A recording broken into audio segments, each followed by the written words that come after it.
All right. Podcast episode 2. You ready? I guess so. Let's do this.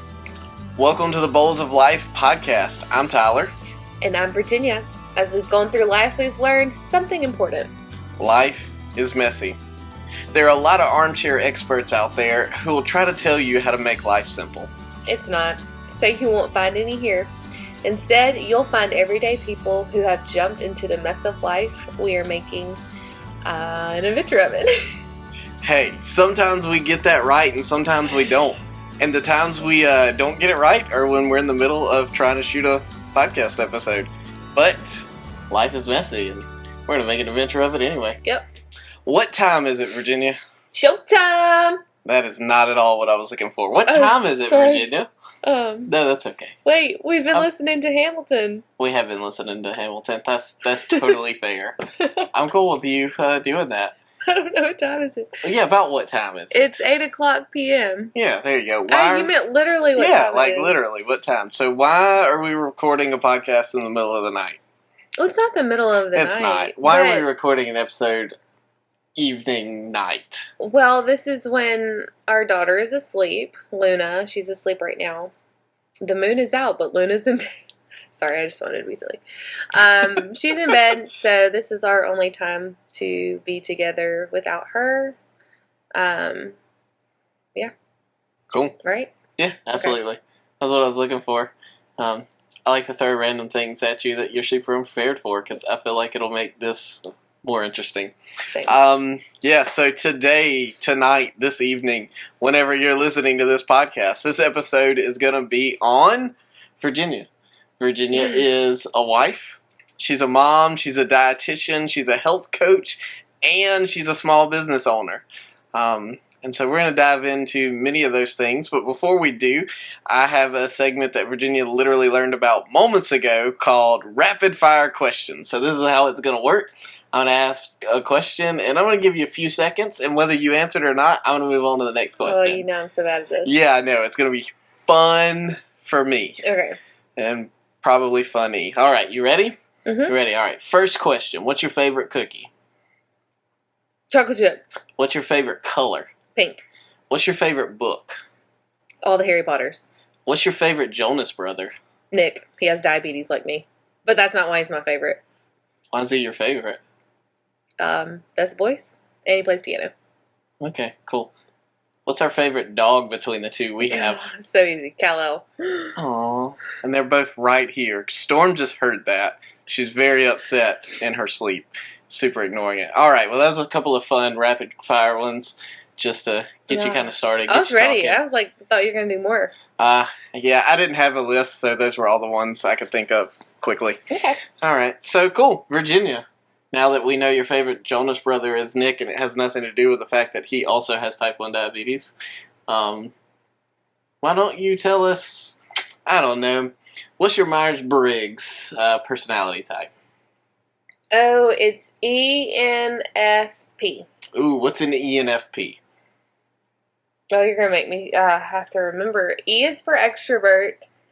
N is for, I think, intuitive. Obviously, intuitive starts with an I, but I think that's what the N stands for. F is for...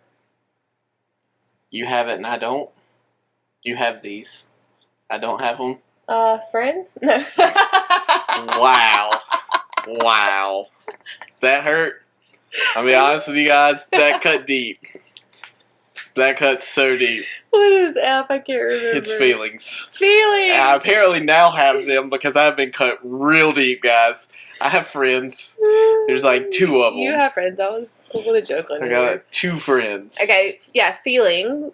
That's a hard word to say when you're Mississippian. Yep. And then P is the opposite of judger. Perceiving. Yeah. I haven't really looked into Myers-Briggs in a while, but I know that is the type that actually teeters a little bit on the introvert side, or it's fully extrovert but has introvert tendencies. It's not that I make decisions off of my emotions, and I think that's where the perceiving comes in, but like I do address my feelings. Yeah. And I use them. You have them. I have them, Yeah. and I use them.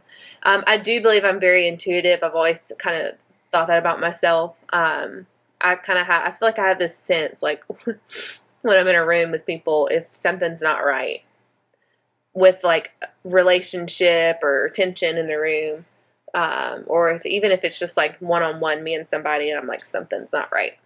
Sometimes it's overthinking, sometimes it's real. But yeah, and then the perceiving, I can't really remember all about that one, but I know it just meant that I wasn't like a type A personality, having to being a planner type person, following the rules, not not being able to be as flexible as the J, which is the opposite. So I think that's kind of what explains me there. That's awesome. I did not expect you to go into that much detail and remember all that. Wow, my brain had to go way back for that. That was impressive. All right, what's your Enneagram type? 9, the peacemaker. What's a peacemaker? It just means that I'm the type of person that doesn't love conflict. Like, I really, like hives, break out almost, heart races, or I just shut down. I got to get out of there. If I sense any conflict, like that intuitiveness that I talked about, if I sense any conflict, whether it's because I asked you to do something that I wanted, or if it's because you asked me what restaurant I wanted to go to, and I didn't want to pick something that you didn't want to go to, that's conflict. And then especially just like, real, like serious conflict too. I'm, the type that's just going to run away from that or hide or like get out of the way. Like, I'm not important. That's kind of how. If I don't need to be important, I won't be important. That's kind of how it is, I feel like. You're also very concerned with the way others feel, what you perceive they feel. Yeah. Yeah. Yeah, I don't want to make anybody feel bad, sad, whatever. If I can make them happy, that's great. Yep. Cool. There you go. All right, so that's a little bit of insight into Virginia's psyche. Virginia, so let's dive in a little bit to maybe your story. Maybe let's talk about your faith story a little bit. What's that look like for you? Yeah, so I grew up in a home that was Christian, and we always went to church. Like, it was very important. It was high value was put on being in church and being a part of church. And I became a believer at a very young age. I was, I can't really remember, 2nd grade, so I was like 7-ish. But I do remember, and to be completely honest, I don't have a date. I don't remember exactly what age I was that I realized I needed Jesus. But by 7, I knew what it was because I got baptized. And when I wanted to get baptized, that was just kind of like, I guess, the moment, you kind of think back towards. But I had been believing in Jesus before that moment. Like, there wasn't a moment for me that I, can count back to the date or anything like that.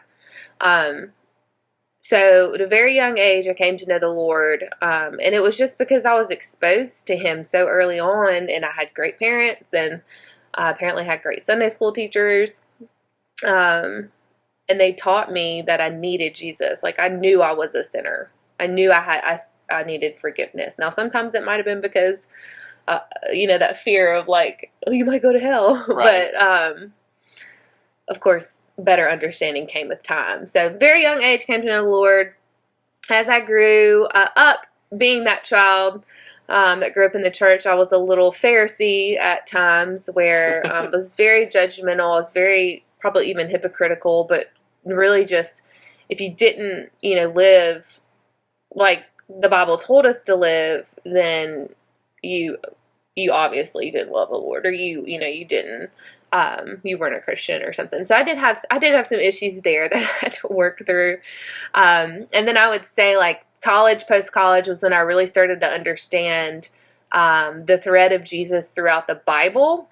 And I like to tell this part of my story because we're always taught the stories in the Old Testament, and then we're taught about Jesus, but we're never really taught of how, or we weren't, in my life, in my experience, weren't taught how they pointed to Jesus. And I say that I could have a bad memory, so I don't want to put that on my old Sunday school teachers or anything. But that thread that goes through the Bible that brings it all to Jesus, I felt like I kind of missed out on, in the sense of like every single thing that happened was happening because Jesus was coming. Instead of like reading like what the Israelites did or what David did or what Esther did as like a handbook, like here's what you should do. So later in college, that's when I learned that those stories, that you could look at them and say, I shouldn't do this, to make the right decisions. But really it was that this is a story showing you how God is sovereign and how we need Jesus. Mm. And so, so after that, just like to my life now, just to kind of give you like an update of personally, I think what, I'm really learning is that the more I'm in the Word, the more I find out who God is, and the more I find out who God is, the more I love Him. That will preach. I love it.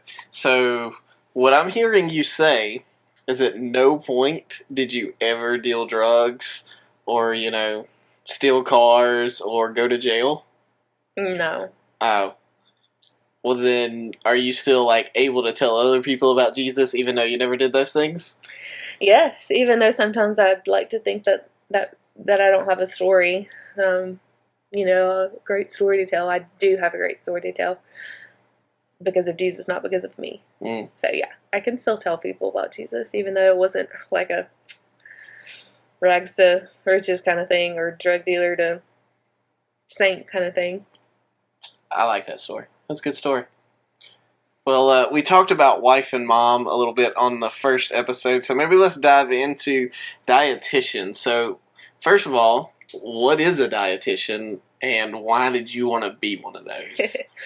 So, I am a registered dietitian nutritionist. I don't really care what you call me, but I am registered, credentialed. And back when I was 14 years old, I was diagnosed with type 1 diabetes, and... Pause. What is type 1 diabetes versus type 2 diabetes? Well, I'll explain what it is, and we'll get there.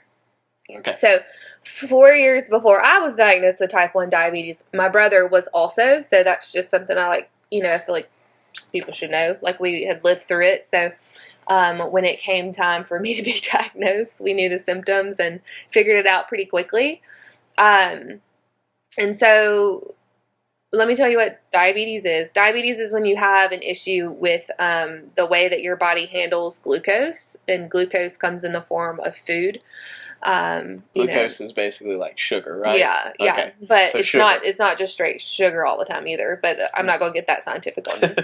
Thank you. So the foods that we eat have to be broken down, and if your pancreas isn't doing the right thing with insulin, then you can develop diabetes, or they'll just diagnose you with it, whatever. And type 1 is where you create no insulin at all, typically found in younger kids because it's typically known as like an autoimmune disorder. And then type 2 just might be that your pancreas is not creating enough, or your body's not responding to it correctly, and so that we don't, there's any time that you can kind of develop that. Just depends on the person. But I'm type 1, so I have to have insulin through an insulin pump. But when I found out that I have diabetes, the night that, even before I even knew I had it, was trying to figure out what's going on, and my blood sugar read really high out of range on the meter we used. I had that moment where I was like, all right, God, if this is what you're giving me, I'm going to do something with it. I wouldn't have it for any other reason than for you to use me through it. So, didn't really know what I was going to do with it at that point. And then I came across a dietitian, obviously because I had to see one. But it wasn't until I was a senior in high school that I realized that was a career, and that I could do that and help people like me. So went straight to college. First nutrition class was it. I knew right then that nutrition was where I wanted to be, and I love food. I loved studying about food. I mean, I studied food for 6-7 years, like, and how the body, uses food and how it reacts to food. So, I mean, like, the coolest thing ever. Like, to me, it's so interesting. And, anyways, did all that, became a dietitian, internship and tests and exams, all that kind of stuff you have to do. And then just to say on the other side, I am a health coach, certified health coach. And that was a part of my first, like, real job I had. Got certified to be a health coach just so I could, kind of reach people outside of diet, just kind of help people with their health, their lifestyle in general. So whether that be sleep or stress or quitting smoking, a health coach kind of allows me to not be somebody's meal planner, not that I do that, but also help people in other areas of their life and their wellness. So that is how I became a dietitian and why I chose that path for my life. Cool. So diet is obviously in the name of dietitian, and diet comes with a lot of baggage, I feel like, but you have, I guess you call it a platform through Bowls of Life that actually all started as a blog. It's a Facebook and an Instagram account now, and you manage that, and it's pretty much all food kind of mindset geared. So when you hear diets, and diets seem to just come and go pretty often. I feel like no one's talking about Atkins anymore, but that was a big deal not that long ago. So when you're thinking about all those kinds of things with nutrition, with diet, like, what's your mindset? What's your goal? What's your philosophy with all of that? Yeah, so this is where we could get real deep real quick, and it's the thing that I'm so passionate about wanting people to understand and see it all through a light or a lens of grace in Jesus, so that is really important when you look at anything, but for me, it is nutrition. And so my philosophy, I think I just want people to understand, first and foremost, that they were made in the image of God. And that means a couple different things for me. For one, it means that who you are right now in your body, regardless of what it looks like or what it feels like to you, you were made in the image of God. He created you, and you are uniquely made. And every bit of our differences is what reflects our Creator. We're not meant to all look the same, wear the same pant size, or have the same muscle structure or whatever, or even the same health conditions or not, lack of. We're made in the image of God, but what else that means for me is that our God he's smart. Like, he didn't make dumb bodies. Like, when he made us so intricately and smart that we could, our dog is snoring. Messy life, guys. So, he made us so intricately and smart so that our bodies could survive. Like, it just comes down to survival sometimes. That our bodies want us to be alive and they want us to be well. And to do that, there are things in place to help us take care of ourselves, to feed ourselves well. And when you learn about the body, you learn about those things. And, I do have the privilege of knowing more about that, being that's something I studied. But diet culture, which is this culture that we need to always be on a diet to reach a certain, weight goal or health goal, it can really become a stronghold in our lives because it teaches us that we're not made in the image of God, that our bodies must be wrong. And it also teaches us not to listen to our bodies. And so we call it intuitive eating, and really it's just intuitive living. It's a way of life that listens to your body but treats and feeds it well out of respect for it. And in my perspective as a Christian, I see that as being God made me and he loves me. He chose me. So to fulfill my purpose on this life, to bring glory to him, I don't want to be caught up in the stronghold of trying to reach a certain pant size or, have a 100% perfect diet. or get caught up in disordered eating patterns. And I also don't want to just let myself not be taken care of, not fueling my body well, not feeding it foods that are going to give me energy and function, properly. So to fulfill my purpose, I have to love myself the way God loves me and treat my body well. And that's not just, physically, that's mentally also. So I know that was a lot, but, we're made in the image of God. He made us very intricately. We're very, our bodies are very smart. We just have to allow them to be that way. And I speak firsthand knowing that our bodies are not perfect. I have a pancreas that doesn't work, for crying out loud. I have to take medicine. So I'm not referring to those types of situations. I think y'all understand that. But, just trusting that God made us well and trusting our bodies so that we can feed and treat it well. I always enjoy listening to you talk about exactly that, because you do a really good job of making it not about a pant size, not about image. You make it not about having to work for something. It ties in really well to the way we try and treat salvation. So often we're stuck in this mindset of, I've got to get everything right and then I can come to Jesus. But that's not at all how it works. Jesus goes, hey, you need to come to me and I'm going to get everything right for you.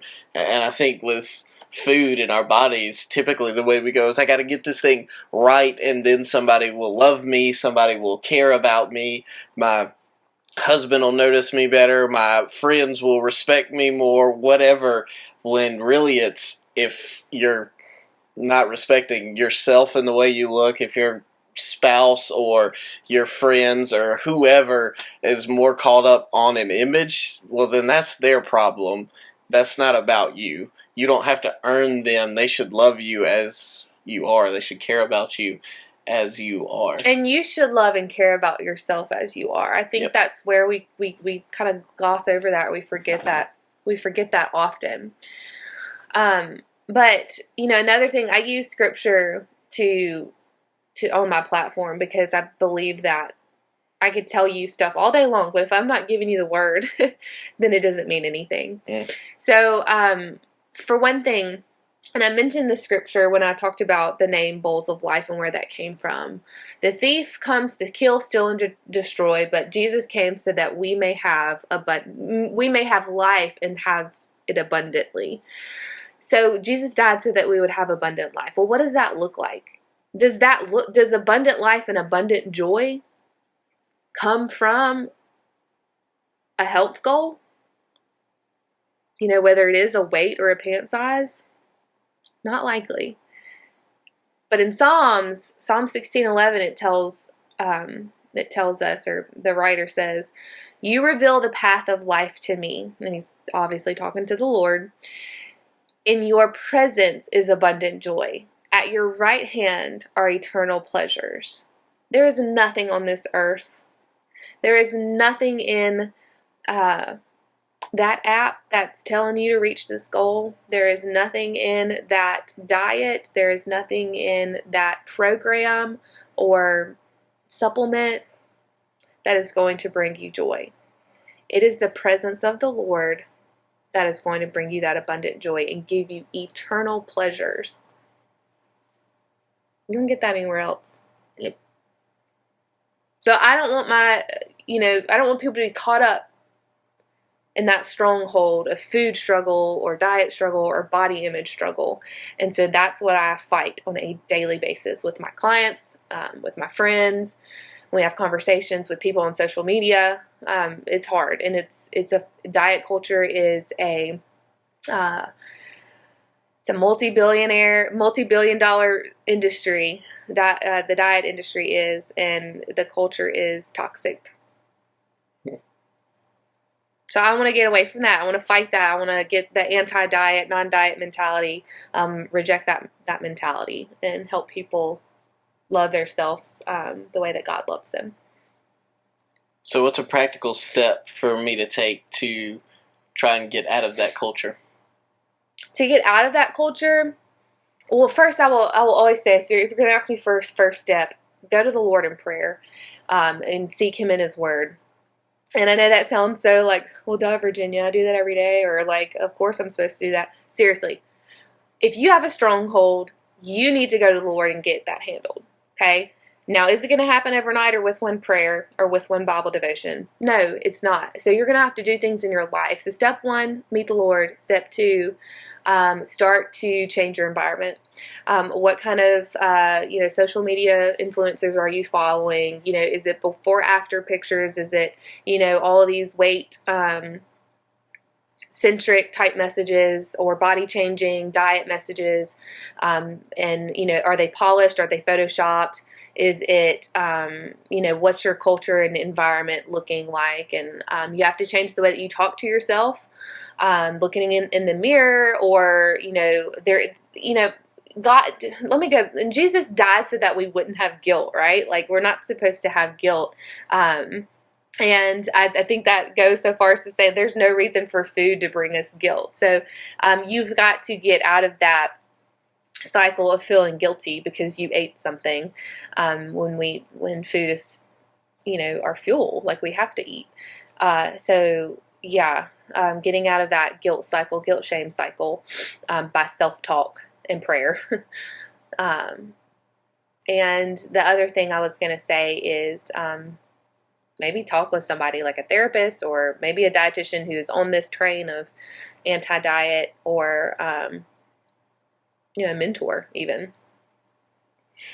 So you just said a dietitian that's on this anti-diet. Does that mean not all dietitians would agree with you on kind of how we should be treating our bodies? For the most part, not everybody's going to agree on the same thing. So there's dietitians out there that don't have the same philosophy. We sometimes have some like baseline like agreement on things or understanding, but not every dietitian's the same, and not every dietitian is going to push that type of living. So I would seek out somebody that's maybe specializing in that, or at least believes that. Okay, well, that was a lot to take in, a little bit there, but I loved it. It was fantastic. So you've got 60 seconds. Someone just looked at you and went, oh, I fell off my keto diet. I got to get back on it because I know I can lose weight. Like, I haven't been taking care of myself the way I want to. And you don't have the time to really pour into this person. Maybe this is like the one interaction you're ever going to get with them, at least in this lane of thinking. 60 seconds or so, what do you say to them? I would probably ask them, is this way of living, whatever it is this way of living bringing you joy? And is it something that you want to do the rest of your life?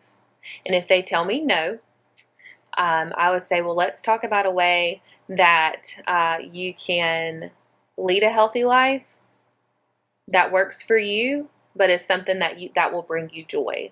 So I'd probably, at that point, 60 seconds would be over. But I would point them in the direction of intuitive eating, and I would tell them to listen to their body.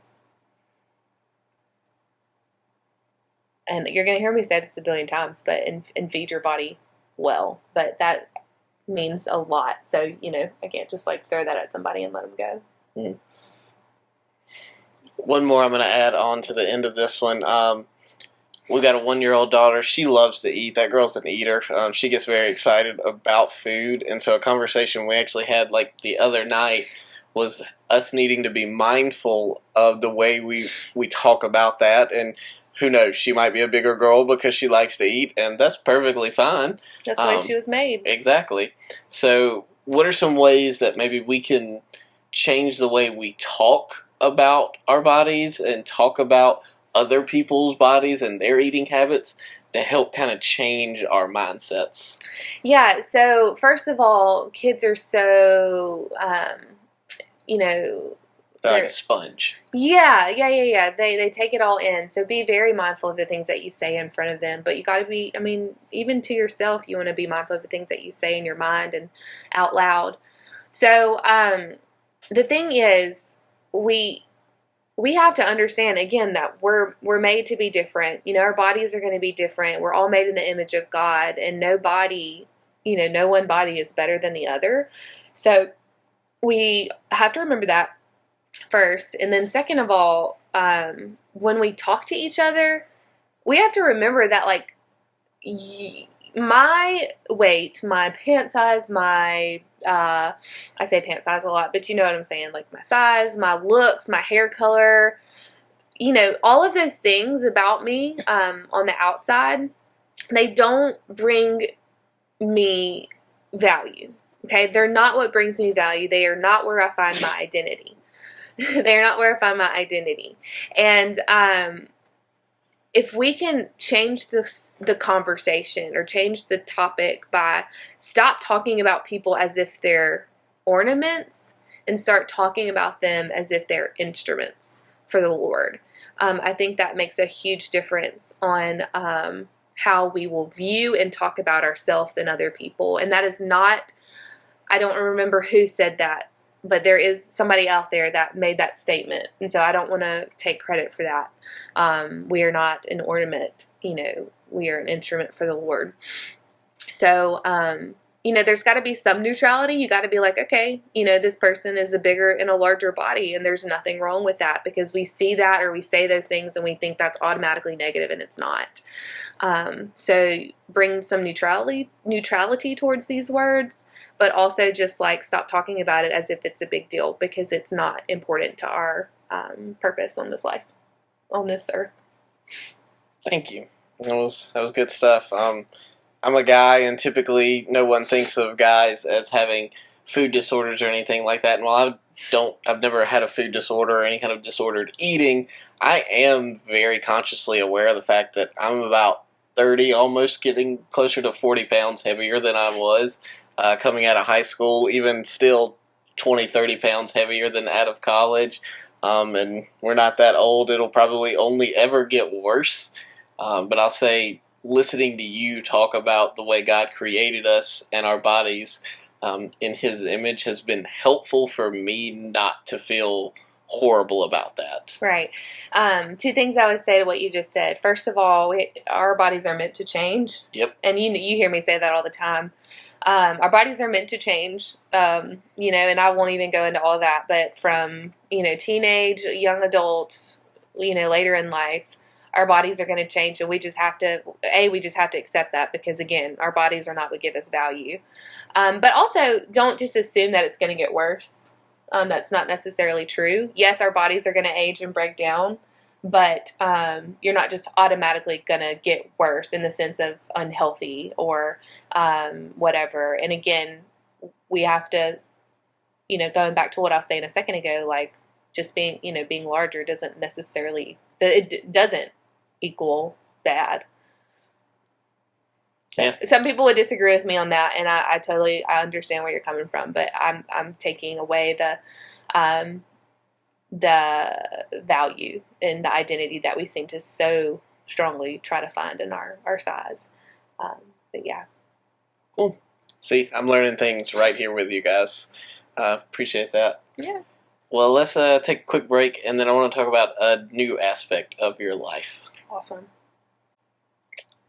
All right, so you have started something very, very new in your life and very disconnected, I want to say, almost from what you expected your career to be.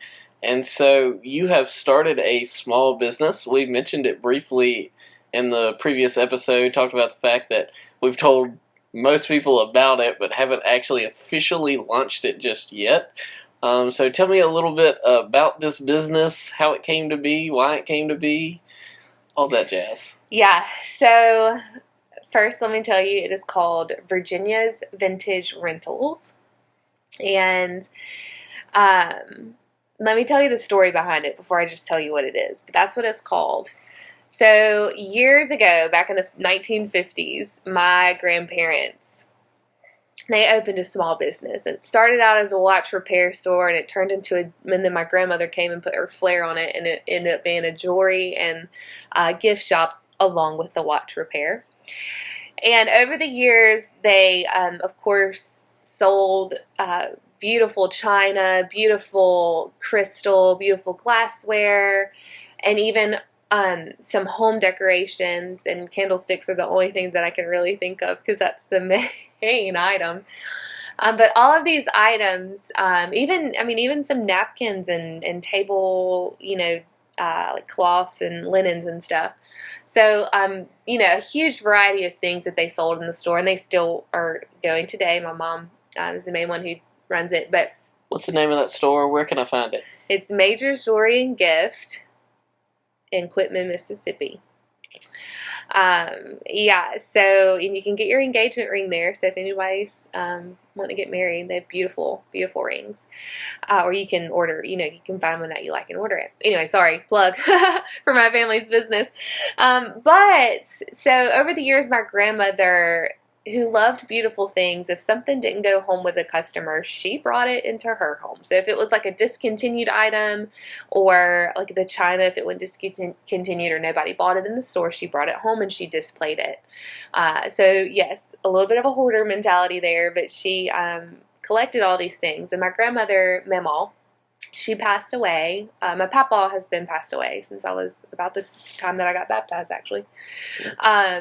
She passed away last year, 2019, and it's about time for us to start cleaning out her house. And I had this fleeting thought of, this would be great. This stuff would be great to have for like weddings and events, because we actually used it for my sister-in-law's baby shower. Like we used some of the china and the teacups, and it was really fun and beautiful. And I love the vintage flair that it brought. So I had that fleeting thought, but was like, yeah, right. Like that's not going to be a thing that I'm going to do. Like I don't have time for that.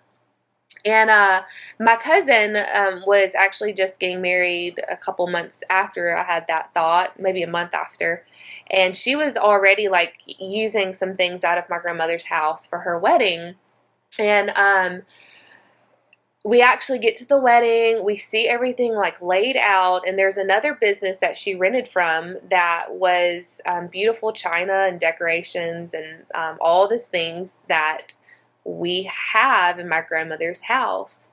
And so my mom and I were actually really intrigued by this, and it just caught us and just like hook and bait. Like we were caught on at that point. And we kept saying like, this would be really cool, this would be really fun to do, and it stuck. So within like less than a month, from June 20th to it was the 4th of July, I think we were like, okay, we're doing this. I think Tyler finally realized like I was really doing this. Yeah, like we've talked about things, all kinds of random things before from day one of our marriage, and oftentimes it's like, yeah, that'd be so cool. And real talk, like as Virginia talked about this one, I went, yeah, that sounds like a lot of work. We probably won't get into that. So I was just like, yeah, sure, whatever. If you want to do it, cool. Just kind of kept throwing it back to Virginia, like, yeah, sure, whatever. And then all of a sudden, her mom had purchased several more things to kind of complement some of the things that your mom already had collected up. And I went, oh, snap, cool, we're doing this. And so at that point, my mind shifted, and I got on board, and we started talking details, and yeah, it became real quickly. It became real quickly. I remember telling my mom, I was like, I want to do this. I have never felt so sure about anything in my life when it comes to business. Obviously, I felt very sure about my husband. Yes, but did. In the sense of, like Tyler said, like there's been plenty of ideas that have run through my mind that I've said out loud, like this could be a business, I could do this. And I've never thought of myself as the entrepreneur, like not the businesswoman, running her own business kind of thing, because I felt like I couldn't do it. I felt like that wasn't meant for me, or I wasn't meant for that. So, but when it stuck, it really stuck hard. Like, I couldn't give it up. Like, I couldn't stop thinking about it. And I was also at a place where I was ready to change pace. Getting a little just restless in the job that I was in, and wanting to do something different. I just didn't realize how different it was going to be, because there was a part of me that thought I was going to like maybe do some private nutrition consulting down this path of intuitive eating. And I still maybe look forward to that one day, but like right now, this is where God has placed me, and I just can't I can't explain like the feeling and the way that I felt that God was just laying everything out for me. And so there's been some cool things that have happened. Okay, so it's August 27th, 2020. On June 20th, 2020, that was the weekend of the wedding. Like, that's how fast this flew. Like, I was out of my job the next month, starting this business, getting it, off the ground. And we're so close to just like the launch, that I'm just so excited. I'm so excited about what this is going to bring to our community, to my family, to my, like, just life in general. So Virginia's Vintage Rentals, renting out tableware, dinnerware, china, and decorations, and even some furniture, all vintage for the purpose of your special event. Yep. So virginiasvintagerentals.com. If you look it up at this exact moment, it's not there just yet. We're in the process of designing the website, but it's close. Probably within a week or two, it will be up, and you guys can check out some of the inventory. We currently have a 10x10 storage unit just slam full of stuff. There's stuff living in our house, and there's still some stuff at your Mama's house that we still need to get as well. So we've got a ton of fantastic things. Yeah, it's exciting. So if you got an event, wedding, whatever, hit us up. Even if we're not right for your wedding or event, we'll point you towards some friends of ours who do photography and things like that as well. So maybe we're your one-stop shop that you didn't know you needed. Yeah, and can I tell the story of the cart? Yeah, you can tell whatever story you want. Okay. This is a really exciting day. So the struggle with this type of business is that we have very valuable, breakable, non-replaceable items. Yep. So we have to be very strategic in how we store and transport them. So looking at a lot of different things, I came across this cart that like restaurants, food services use. Hotels, yeah, that where you can stack a ton of plates and roll it around. There's like not a lid, but like a cover that goes over it. And it rolls. So just like a really convenient thing that might actually work really well for us. And I looked at the price for one, and it's like $500 to $700. Well, we can't afford that. We don't have that, especially since like the job. We don't have that kind of like we don't have that. We didn't have that then. Like we just don't have that money, and so $500 to $700 is a lot. So then I start looking, okay, somebody's got to be selling one of these on like eBay, and there's a ton of them, but they're still like $100 to $200, and even like the cheapest ones to ship one of those things, they're very big and heavy. That's another $100 easy. Oh, probably more than, because it might have to. I saw one place that was like, we have to send this by freight. This does not go on your post office, truck. So, or the Amazon truck, like it does not fit there. Yep. So, gave that up, completely gave it up, and was like, I'm sure one day I will come across a restaurant or, food service place that is selling these. They're trying to get rid of them, or maybe I can start reaching out to people. But I got over it. I forgot about it. I'm that type of person that like leaves the Safari tab in my phone so that like I'll never forget about it. So it was still in my tabs. Pause. How many tabs do you have open? I don't have a lot right now. I've been very much better about it. But if we look, I have 1, 2, 3, 4, 5, 6 right now. So that's not a lot. That's good. Okay. It's been crazy that's not before. A lot. So I kept it in my tab. So like maybe one day I'll come back to this idea.